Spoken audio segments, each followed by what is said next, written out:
Hi, my name is Rochelle Singh from Rotonda branch, and I will read my written activity 1. Number 1. Define the nationalism and patriotism. Explain the importance of the ways of expression and ways of showing for blood and heart of a Filipino people. Nationalism. Nationalism is an idea and movement that holds that the nation should be congruent with the state. As a movement, nationalism tends to promote the interests of particular nation, especially with the aim of gaining and maintaining the nation's sovereignty over its homeland to create nation-state. Patriotism. Patriotism is the feeling of love, devotion, and sense of attachment to one's country. This attachment can be a combination of many different feelings. Language, relating to one's own homeland, including ethnic, cultural, political, or historical aspects. We Filipinos, expressing our love to the country by doing sambayanihan, we loves to help each other who in need. Helping and being good to people runs on the blood of Filipinos. Discuss the following constitutional rights as they relate to actual life experience: voters' education, voters' registration, right to suffrage, political right. Voters' education. Voters' education provides potential voters with the necessary information to make an informed choice in the voting booth.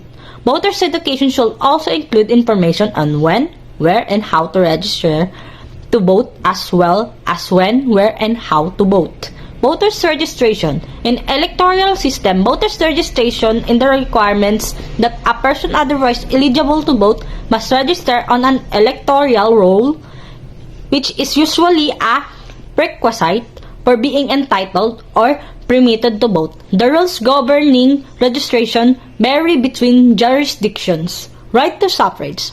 Suffrage, political franchise, or simply franchise, is the right to vote in public political elections and referendums in some language and occasionally in English.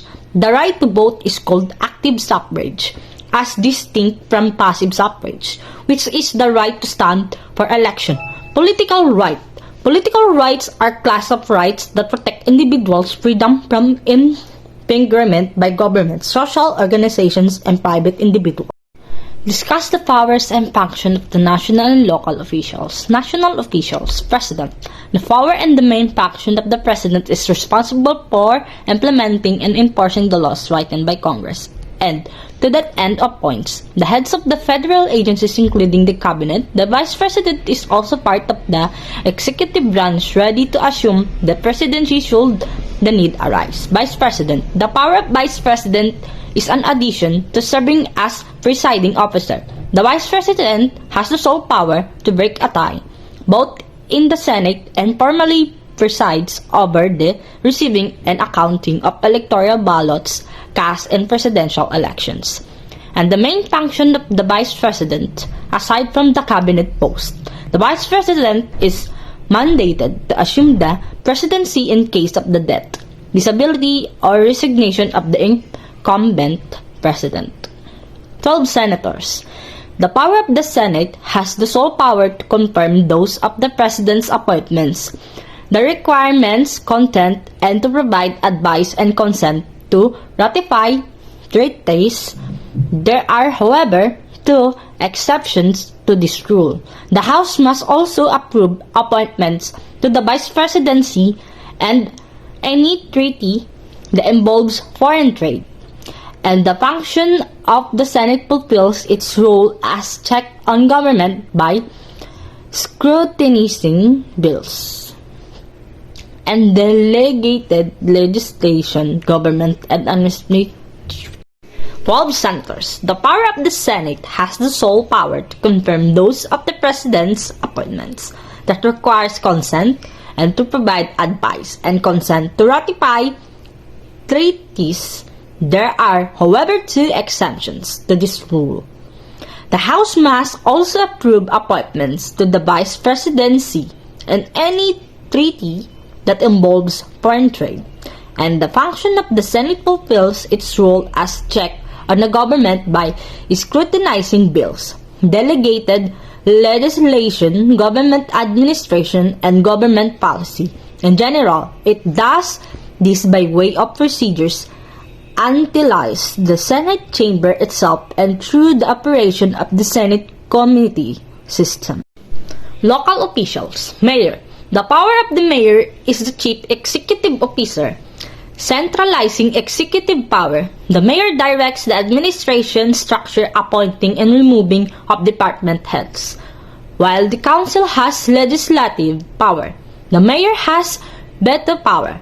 The council does not oversee daily operation, and the main function of the mayor is to be head of municipal council and to act as chief executive officer of the corporation, to preside over council meeting, to provide leadership to council, to present the municipality at official functions.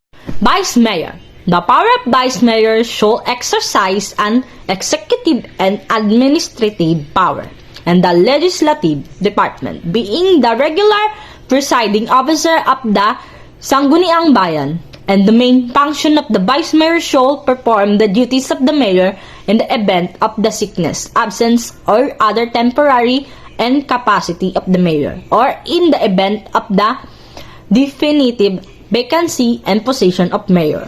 Governor. The power of the governor of a state shall have the power to grant pardons, reprieves, respites, or remissions of punishment, or to suspend, remit, or commute the sentence of any person convinced of any offense against any law relating to a matter of which the executive power of the state extends.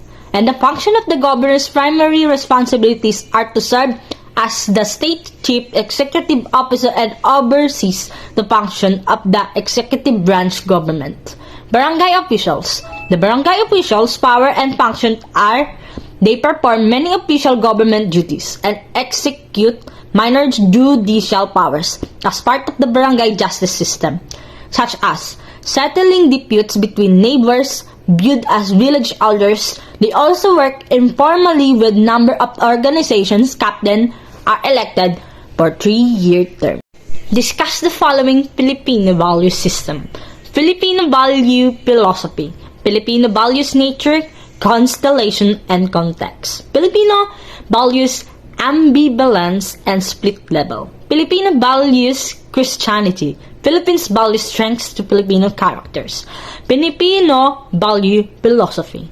The Filipino values are for the most part centered of maintaining social harmony, motivated primarily by the desire to be accepted within a group. The main sanction against diverging from these values are the concepts of Tagalog, hiya, broadly translated as sense of shame, and amor proprio or self-esteem.